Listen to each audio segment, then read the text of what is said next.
ప్రశ్నని. హోలీ రోజున పాటించాల్సిన సంప్రదాయాలు ఏమిటి? ప్రత్యేకంగా దక్షిణ దేశం వాళ్ళకి లేవమ్మా. మనం పెద్దగా హోలీ ఆడే పద్ధతి కూడా లేదు మనకి. ఇప్పుడిప్పుడు ఉత్తర దక్షిణాల మధ్య ఇతర విషయాలు ఎట్లా ఉన్నా ఈ పండుగలు జరుపుకోవడంలో మాత్రం వీళ్ళని వాళ్ళు వాళ్ళని వీళ్ళు అట్లా కాదు, కానీ వాళ్ళనే మనం అనుసరిస్తున్నాం. అందువల్ల వచ్చింది. కానీ మామూలుగా అయినట్టయితే మనకు అంత పెద్దగా లేదు. ఈ హోలీ జరుపుకునేటటువంటి వారు అంతకు పూర్ణిమ నాడు రాత్రి కామదహనం చేస్తారు. నిజానికి దీనికి కాముని పండుగ అనే పేరు కూడా ఉంది. అంటే మన్మధుడికి సంబంధించినటువంటిది. ఈనాడు శివుడు తన 3వ కంటి మంటతో మన్మధుణ్ణి దహించాడు అంటారు. కాముని పున్నమి దీనికి ఇంకో పేరు. ఇంతకుముందు అనుకున్న వసంతోత్సవం అని చెప్పడంతో పాటుగా ఈ పూర్ణిమకి కాముని పున్నమి అని పేరు.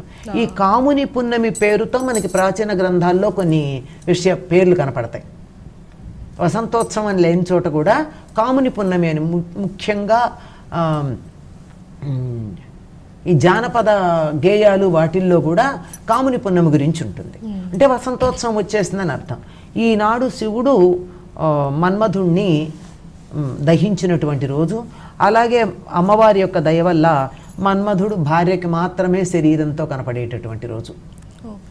అందుకని ఈనాడు కామదహనం చేయడం అనేది చాలా ప్రాంతాల్లో కనపడుతుందమ్మా పూర్ణిమ నాడు.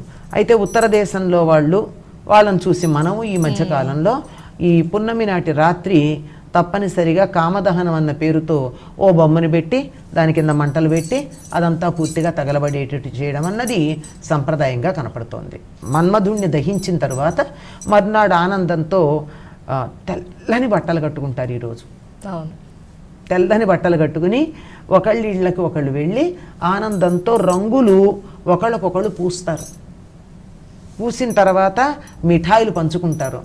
అంటే మనం ఇప్పుడు వికృతంగా కనపడేటటువంటి రసాయనిక రంగులు పూసినట్టుగా కాకుండా మామూలుగానే ఒకళ్ళకొకళ్ళు ఆనందానికి సంకేతంగా రంగులు పూసుకోవడం అన్నది మనం చూస్తాం కదమ్మా.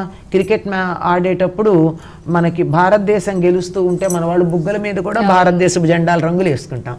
అది ఆనందానికి సంకేతం. రంగులు ఎప్పుడు కూడా ఆంగ్లంలో ఏమంటామండి, కలర్ఫుల్గా ఉందంటాం, ఆనందోత్సాహాలతో ఉన్నట్టు.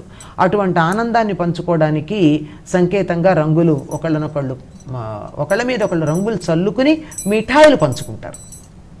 ఇది ఉత్తర దేశంలో చేసేటటువంటి పని. కొంతమంది ఈనాడు లక్ష్మీ పూజ ప్రత్యేకంగా చేస్తారు, లక్ష్మీదేవి ఆవిర్భవించిందని.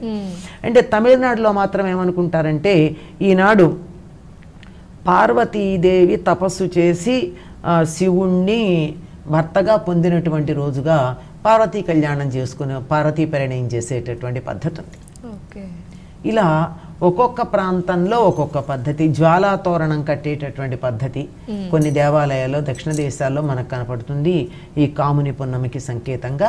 ఇలా ఒక్కొక్క ప్రాంతంలో ఒక్కొక్క ప్రత్యేకమైనటువంటి పద్ధతిలో ఉంది. అదే ఒరిస్సా ప్రాంతానికి గనక వెళ్ళినట్టయితే కృష్ణుణ్ణి ఉయ్యాల్లో పెట్టి ఊపుతారండి, డోలోత్సవం అని చేస్తారు ఇవాళ. ఇలా ఒక్కొక్క ప్రాంతంలో ఒక్కొక్క పద్ధతి ఉందమ్మా ఈ హోళికా పూర్ణిమ.